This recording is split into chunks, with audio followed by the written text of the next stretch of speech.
से ख़ानदानों के ख़ानदान जो हैं वो इफ़ेक्ट हो रहे हैं और हमें पता भी नहीं कि इस सारे सिनेरियो से मैं खुद गुजर चुकी हूँ। इस इशू में कह लें कि अपनी ज़िंदगी गुजारी है। करीब रिलेटिव ने मुझे ये कहा, अच्छा ओ ये तो नफ्सियाती हो गई है। और फिर एक दिन 2 ढाई साल में ये चीज़ इतने गुस्से में बदल गई कि मुझे इतना गुस्सा आना शुरू हो गया था। अस्सलाम वालेकुम, क्या हाल चाल है। उम्मीद करती हूँ कि आप सब लोग ठीक होंगे, खैरियत से होंगे और अपना ढेर सारा ख्याल रख रहे होंगे। तो जी, आज का जो टॉपिक है वो इंतहाई अहम है और बहुत ही ज़्यादा सीरियस है। अहम इसलिए कि आजकल हर दूसरा बंदा हमारे मुआशरे में इस चीज़ का शिकार है और सीरियस इसलिए कि इससे ख़ानदानों के ख़ानदान जो हैं वो इफ़ेक्ट हो रहे हैं और हमें पता भी नहीं है। आज मैं बात करने लगी हूँ मेंटल हेल्थ से रिलेटेड। मुझे इसलिए लगा कि मुझे इस पर बात करनी चाहिए क्योंकि इस सारे सिनेरियो से मैं खुद गुजर चुकी हूँ। और जैसे जैसे मुझे इसकी अवेयरनेस आई और जैसे जैसे मैंने इसको जाना कि आपकी मेंटल हेल्थ कितनी ज़रूरी है, जैसे आपके बाकी बॉडी की जो है हेल्थ आपके लिए बहुत ज़रूरी है, उसी तरह से मेंटल हेल्थ भी बहुत ज़रूरी है। तो अब तो अल्हम्दुलिल्लाह अल्हम्दुलिल्लाह मैं बहुत ज़्यादा बेहतर हूँ। आप कह लें कि 99% जो है वो मैं ठीक हो चुकी हूँ। लेकिन मैंने बहुत ज़्यादा सफ़र किया है और आजकल जो है मैं अपने इर्द-गिर्द देखती हूँ तो यकीन करें कि हर दूसरा बंदा जो है वो कहीं न कहीं मेंटल हेल्थ का जो कह लें कि शिकार हुआ हुआ है। जैसे कि मुझे भी पता नहीं था कि जब मैं इस चीज़ से गुज़र रही थी तो मुझे बिल्कुल आइडिया नहीं था कि मेरे साथ क्या हो रहा है, किस तरह से मेरी ज़िंदगी के अंदर एक बदलाव आ रहा है जिसके बारे में मुझे कुछ आइडिया नहीं था। और 4 साल जो है मैंने इस इशू में कह लें कि अपनी ज़िंदगी गुजारी है। लेकिन फाइनली फिर मुझे इसका हल मिला और मैंने इस पर तवज्जो दी और आज जो है मैं रिकवर होके आप लोगों के सामने बैठी हूँ। अगर हमें बुखार होता है, हमारे कह लें कि पथरी हो जाती है, हमें सांस का प्रॉब्लम हो जाता है, हमें हार्ट का इशू हो जाता है, तो जी हम कहते हैं कार्डियोलॉजिस्ट है या गायनाकोलॉजिस्ट है।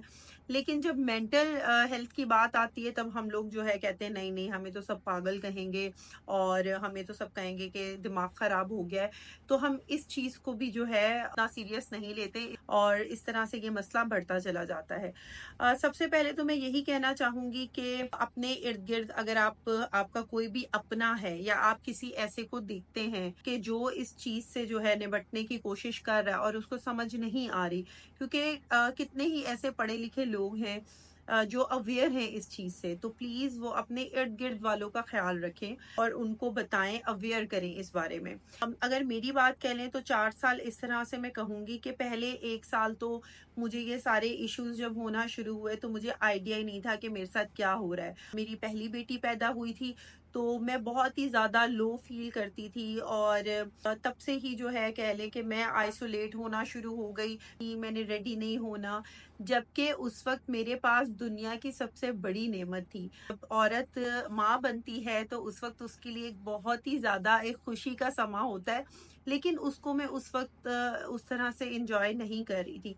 और इसी तरह से फिर सेकंड डॉटर के बाद तो आप कह लें कि वो 2 साल का पीरियड गुज़रा और मेरी कंडीशन इतनी वर्स्ट हो गई कि मेरा घर में भी किसी से बात करने को दिल नहीं करता था, मुझे रोना आता था और मैं चीज़ें तोड़ देती थी। और फिर एक दिन 2 ढाई साल में ये चीज़ इतने गुस्से में बदल गई कि मुझे इतना गुस्सा आना शुरू हो गया था और फिर मैं बहुत ही ज़्यादा परेशान थी। मेरे इर्द-गिर्द के लोग भी परेशान थे। ज़ाहिर है उनको भी समझ नहीं आ रहा था कि भई ये क्या है, क्या नहीं। मुझे अच्छी तरह से याद है कि हुरैन और रुमैसा मेरे पास थी और मैं बहुत ज़्यादा रोई जा रही थी, रोई जा रही थी और उस वक़्त जो है उस्मान आउट ऑफ कंट्री थे, तो मैं उन्हें परेशान नहीं करना चाहती थी। जस्ट नेक्स्ट डे उनका मैच था। उस दिन मैंने अल्लाह से दुआ की कि या अल्लाह ये जो भी इश्यू है या मैं इतनी चेंज हो गई हूँ, मैं क्यों इतना बदल गई हूँ, मुझे हँसे हुए शायद महीनों हो गए, मैं खुल के नहीं हँसी मुझे शायद साल हो गया है। तो ये क्या है मेरे साथ, आप मुझे इस चीज़ से बाहर निकालें। अगर कोई भी गलती हुई है मुझसे तो प्लीज़, अगर कोई इम्तिहान है तो मुझे इससे बाहर निकालें। तो वेरी नेक्स्ट डे मैंने अपनी मदर से ये चीज़ डिस्कस की, तो क्योंकि उनको ये थोड़ा बहुत आइडिया था कि बच्चों के बाद जो है वो माएँ थोड़ा-सा इस तरह फ़ील करती हैं। बदकिस्मती से उनके वक़्त में तो बिल्कुल भी इस चीज़ को कह लें नहीं उस तरह से देखा जाता होगा, इम्पोर्टेंस नहीं दी जाती होगी। तो उनको इतना ही पता था कि भाई बच्चे के बाद जो है ये चीज़ें होती हैं। फिर मेरे दिमाग ने काम किया और मैंने बस यूट्यूब और इस तरह की चीज़ें सर्च करना शुरू की। कुछ वेबसाइट्स मैंने जो है वहाँ मैं गई, वहाँ पर मैंने आर्टिकल्स पढ़े, यूट्यूब की मैंने वीडियोस देखी। तो वहाँ से मुझे पता चला कि अच्छा ठीक है, ये एक फेस है, ये एक मदर का फेस होता है कि जो न्यू मदर्स होती है, न्यू मदर्स हों ये कभी भी हो सकता है, लाइक आपका तीसरा बच्चा है, चौथा या पांचवा। तो जैसे ही मुझे इस सब का पता चला, मैंने फौरन से चाहा कि मैं डॉक्टर से कंसर्न करूं। और आप यकीन करें कि वही बात जो मैं पहले कह रही थी कि जैसे ही मैंने अपने घर में बताया कि मुझे डॉक्टर के पास जाने की ज़रूरत है, मुझे किसी साइकेट्रिस्ट को दिखाने की ज़रूरत है, तो यही हुआ, तुम पागल हो गई हो, तुम पागल हो, तुम जो है जाओगी डॉक्टर के पास। कह लें कि आप करीब रिलेटिव ने मुझे ये कहा, अच्छा ओ ये तो नफसियाती हो गई है। इस तरह की चीज़ें मुझे सुनने को मिली। और जब मैं पहली दफ़ा डॉक्टर से होकर आई और मैंने अपनी लाइक कज़िन्स को बताया कि अच्छा मैं इस तरह से साइकियाट्रिस्ट के पास गई, तो वो मुझे यूँ देख रही थी।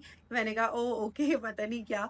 तो इस तरह की चीज़ें थी, लेकिन मैंने उस वक़्त खुद को जो है इम्पोर्टेंस दी, अपने आप को दी। मेरे पास एक मोटिवेशन थी कि अब मेरी औलाद है, तो मैं इस तरह से जो है अपनी ज़िंदगी ऐसी सिचुएशन में नहीं गुजार सकती जिससे ज़ाहिर है वो भी इफ़ेक्ट होती। और बच्चों की भी कह लें कि 1 से 7 साल का जो पीरियड होता है उनकी मेंटल हेल्थ के लिए, उनकी ग्रूमिंग के लिए वो बहुत ज़्यादा इम्पोर्टेंट होता है। तो मैंने किसी की भी बात नहीं सुनी, मुझे किसी ने पागल कहा, नफसियाती कहा या मुझे वियर्ड देखा या कोई भी, मैंने इस चीज़ की बिल्कुल परवाह नहीं की। मैंने अपने आप को प्रायोरिटी दी और मैंने अपनी फैमिली को जो है अपने सामने रखा। और उसके बाद मैंने प्रॉपर ट्रीटमेंट लिया। जब मैं मेडिकेशन पे थी तो मुझे कहना शुरू कर दिया, ओ ये दवाइयाँ मत लो, तुम इन दवाइयों पे लग जाओगी। फिर बीच में एक ये भी फेस आया कि मैंने वो दवाइयाँ छोड़ दी और उससे क्या हुआ कि एकदम मेरी हालत और ख़राब हो गई। लाइक पहले से ज़्यादा गुस्सा, चिड़चिड़ापन, पहले से ज़्यादा उदासी रहना शुरू हो गई। लेकिन फिर मैंने दोबारा जब डॉक्टर से कंसर्न किया तो उसने यही कहा कि भाई इसको ऐसे छोड़ना नहीं होता और ये सिर्फ आपकी सेहत के लिए है और सिर्फ आपकी मेंटल हेल्थ के लिए है। हम बताएंगे कि इसको कैसे छोड़ना है। तो अल्हम्दुलिल्लाह 3-4 महीने मैंने वो दवाइयाँ यूज़ की, उसके बाद मैंने छोड़ दी। लेकिन उसका भी एक तरीक़ेकार होता है और आज मैं आपके सामने हूँ। कह लें कि ये यूट्यूब मैंने स्टार्ट किया, फिर से दोबारा से मैं लाइफ में आने की कोशिश कर रही हूँ। ये सारी बात बताने का मकसद ये है कि आप मेल हो या फीमेल, अगर आपका फोकस नहीं है, अगर आप लोनली फील करते हैं, अगर आपको लगता है कि आप बहुत उदास हैं, अगर आप रो पड़ते हैं चीज़ों पे, या अगर आपको लगता है कि आप उस तरह से अपनी लाइफ एंजॉय नहीं कर रहे, क्योंकि मेरे पास सब कुछ था अल्हम्दुलिल्लाह। और उस वक्त जो है इर्द गिर्द इतना खुशी का समा था कि मेरी पूरी फैमिली का मेरे साथ साथ था, लेकिन फिर भी मैं अकेलापन फील करती थी।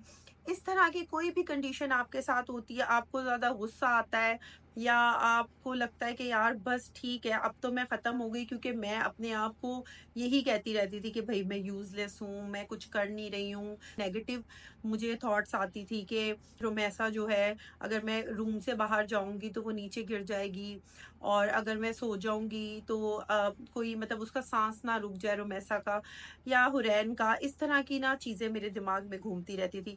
तो इस तरह के अगर कोई भी नेगेटिव आपके जहन में ख्यालात आते तो प्लीज़ उन पे जो है आप फोकस करें और अपनी मेंटल हेल्थ को बेहतर बनाएं। आज का ये वीडियो इसलिए, जो चीज़ मैंने फेस की वो मैं चाह रही थी कि अगर कोई भी जो कि मेरे सब्सक्राइबर हैं, कोई भी देखता है, अगर किसी एक को भी हेल्प होती है तो मैं समझूंगी कि वो मेरे लिए एक नेकी का ही काम है। तो आपको जो भी सिम्टम्स हैं आप उसे यूट्यूब पे डालें और वहाँ पे डिफरेंट डॉक्टर्स हैं, उनकी वीडियोस पढ़ी हैं, फिर आप उनसे रिलेट कर सकेंगे। टू बी वेरी ऑनेस्ट, मुझे वीडियोस ने जो है वो काफ़ी हेल्प किया। वेबसाइट्स का मैं थोड़ा सा मना करूंगी, क्योंकि डिफरेंट वेबसाइट्स पे डिफरेंट चीज़ें होती हैं, कुछ एक्सट्रीम पे होती हैं, हर चीज़ वहाँ आपके लिए नहीं होती। लेकिन हाँ, डॉक्टर्स की अगर कोई वीडियोस आप यूट्यूब पे देखना चाहें तो वो काफ़ी हेल्पफुल है। और अगर आपको लगता है कि या आपके इर्द गिर्द लगता है कि ये जो कंडीशन है ये ज़्यादा बढ़ती जा रही है या किसी के काबू में नहीं है, या अगर आप किसी अपने को देखते हैं कि उसके बिहेवियर में चेंज है, कि कल वो किसी और तरह का था, आज उसमें थोड़ा बदलाव है, क्योंकि ये चीज़ इतनी ज़्यादा डेंजरस हो सकती है कि लोग अपनी जान ले लेते हैं। और स्पेशली ख़वातीन में मुझे एक कमेंट आज भी याद है कि जो मुझे किसी ने कहा था कि जब मैंने बताया कि मुझे लगता है बेबीज़ के बाद इस तरह, तो मुझे ये भी सुनने को मिला कि भई सब बच्चे पैदा करते हैं और सबने बच्चे पैदा किए हैं तो सारे नॉर्मल ही होते हैं।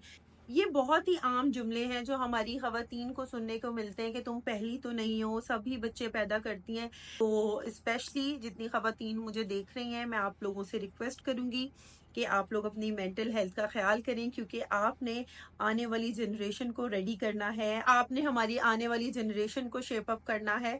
और दूसरा जी वो कहते ना, जान है तो जहान है, तो आप हैं तो सारी चीज़ें हैं। आज का जो है ये वीडियो यहीं तक, और एंड पे मैं कुछ टिप्स देना चाहूँगी, जिनमें पहली चीज़ है मेडिटेशन। इसको अगर मैं थोड़ा देसी तरह से कहूँ तो आपने एक जगह बैठ जाना है जहाँ पे कोई शोर ना हो, अपने आप को मतलब 10-15 मिनट के लिए, 5 मिनट के लिए, आपको 5 मिनट से शुरू करें।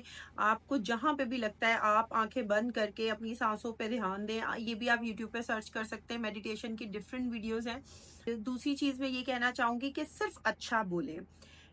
ये मेरी बहुत ही एक अहम टिप है, सिर्फ अच्छा बोले, सिर्फ पॉजिटिव बोले, मुंह से कोई भी खराब अल्फाज नहीं निकालना। अक्सर हम कहते हैं ओहो ऐते स्यापा पा देता है, मेरी तो किस्मत ही खराब है, मेरी तो जिंदगी, ये जो है ना सेंटेंस, ये अपनी जिंदगी से सारे निकाल दे।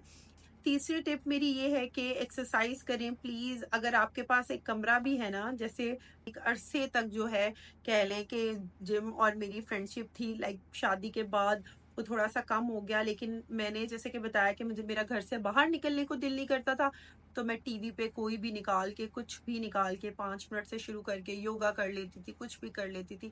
तो एक्सरसाइज कुछ भी करें, वॉक करें, कुछ भी हो जाए, वो जो एक एक्सरसाइज वाला टाइम है ना, वो आप लोगों ने अपने लिए जरूर निकालना है। अगली चीज ये कि हमें आइडिया ही नहीं होता कि बच्चों के बाद हमारी बॉडी में क्या क्या चेंजिंग्स आई हैं। डाइट बहुत ज़्यादा इम्पॉर्टेंट है, सप्लीमेंट बहुत ज़्यादा इम्पॉर्टेंट है। अपनी डाइट को बेहतर बनाएं, और सबसे इम्पॉर्टेंट जो मेरे लिए वर्क किया है, मुझे लगता है वो है नींद। अगर आपकी नींद डिस्टर्ब है ना, तो समझिए आपका पूरा दिन डिस्टर्ब है। अगर आपकी नींद अच्छी नहीं है तो आप बिल्कुल भी एक्सपेक्ट नहीं करें कि और भी आपके एरियाज जो लाइफ के हैं वो उस तरह से ठीक हो सकते हैं। तो नींद आपने लेनी है, कोशिश करें कि जल्दी सो जाएं। जिनको लेट सोने की आदत है वो 12 बजे से पहले पहले सो जाएं, और अगर 9-10 बजे सो सकते हैं तो इससे बेस्ट तो कुछ हो ही नहीं सकता। अगर आज का ये वीडियो पसंद आया हो, क्योंकि मेरी जितनी भी वीडियोस थी, आज का वीडियो थोड़ा हटके था, तो मुझे आप लोगों ने कमेंट सेक्शन में ज़रूर बताना है। मुझे फेसबुक पे मैसेज कर सकती हैं, सिर्फ ख़वातीन के लिए, क्योंकि वो ज़्यादा मैं उनको अच्छे से उन्हें आंसर दे सकूं। तो मुझे डीएम कर सकती हैं, मैं कोशिश करूंगी कि मैं जवाब दूं। अपना बहुत ज़्यादा ख्याल रखें, अपनों का ख्याल रखें, क्योंकि हम सब ने मिलके एक अच्छा, एक सेहतमंद मुआशरा बनाना है। मुझे दें इजाज़त, मिलते हैं अगली वीडियो में, तब तक के लिए खुदा हाफिज़।